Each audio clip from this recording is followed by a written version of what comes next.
The United States created the global order at the end of World War II so we could fight the Soviets.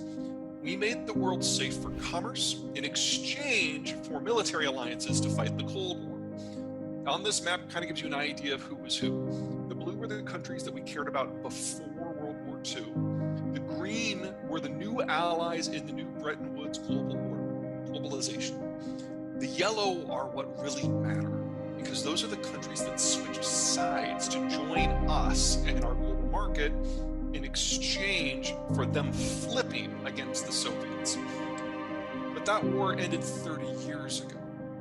Now, the countries that benefit the most from this system are the countries that it didn't do well before. Either they were resource poor like the Germans and they couldn't challenge the naval powers, or they had weak geographies like the Chinese, which turned them into prey for the empires. For the first time in their existence, countries like China could access resources and markets without having to secure them militarily, because we took care of that. But making this system work required that the United States had troops everywhere to protect the sea lanes, to keep the Soviets at bay, to prevent the members of our alliance from picking fights with one another. But we're done.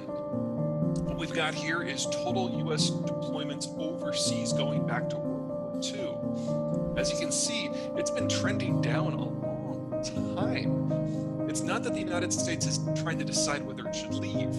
We've already left.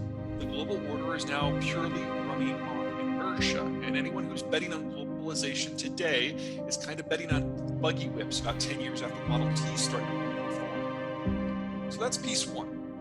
The global system cannot function without the United States. The US has already left. Let's talk about the second piece, demography. Now, what we've got here is a standard demographic profile.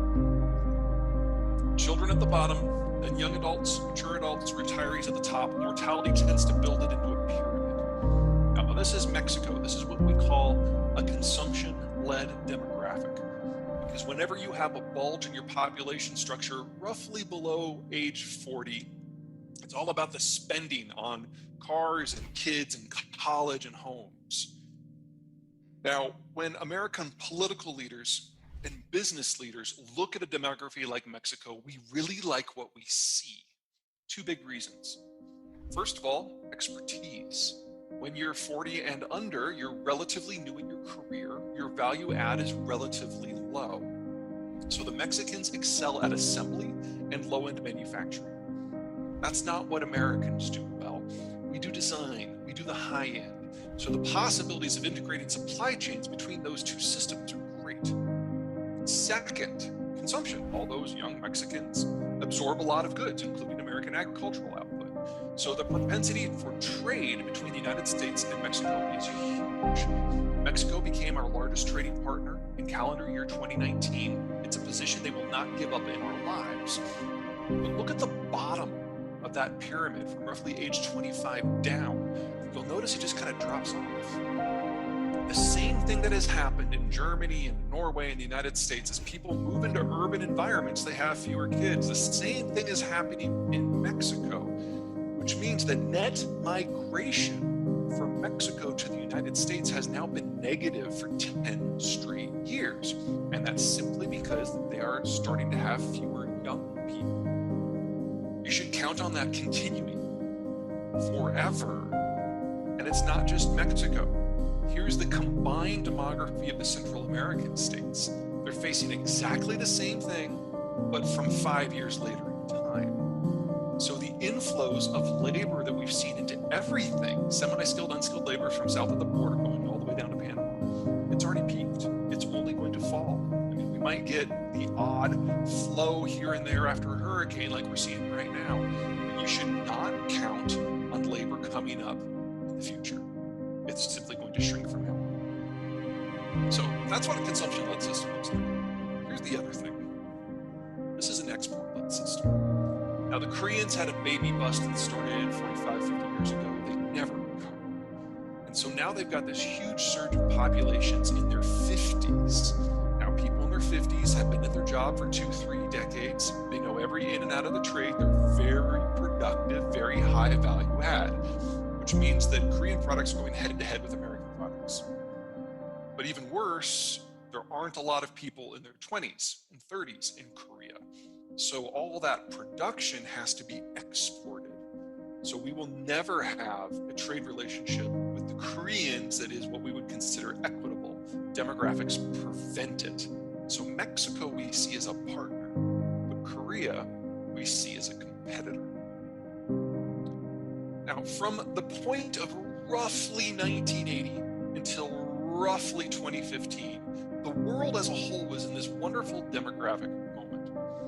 All of the world's major economies were either consumption-led or export-led. Here's a bunch of the major ones back in the year 1980, in the year 2000.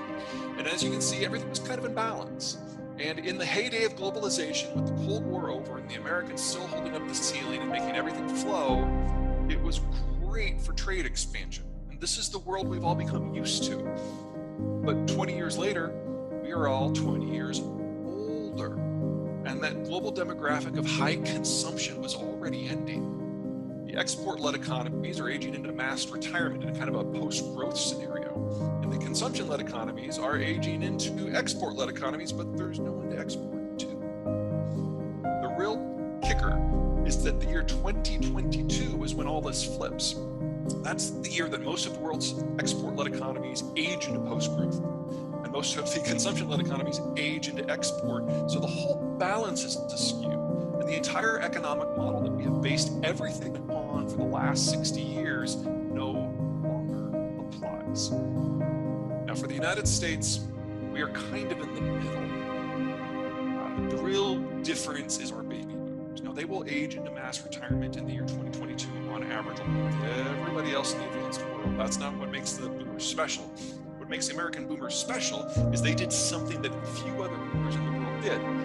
They had children. We have something that the rest of the advanced world lacks. We have the millennials. And I can't believe that I'm saying this, but the millennials will probably save us all, because their consumption today is fueling growth. In fact, their consumption since the financial crisis is what kept us out of recession. We probably would have had 3 industrial recessions since then, if not for the millennials.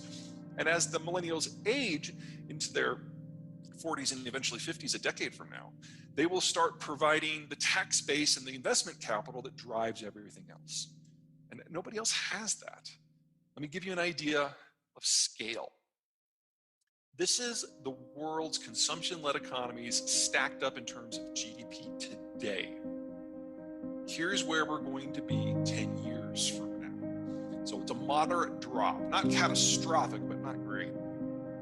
But here are the export-led economies. Now, today, we only have one post-growth economy, that's Japan. But if you fast forward 10 years, folks, global production has already peaked. Capital supplies have already peaked. Global consumption has already peaked, and they will now steadily, or in some cases catastrophically, drop off over the course of the next several years. And they will not recover in our lifetimes. Remember, you want to grow a 30-year-old consumer, it takes 30 years. And that was before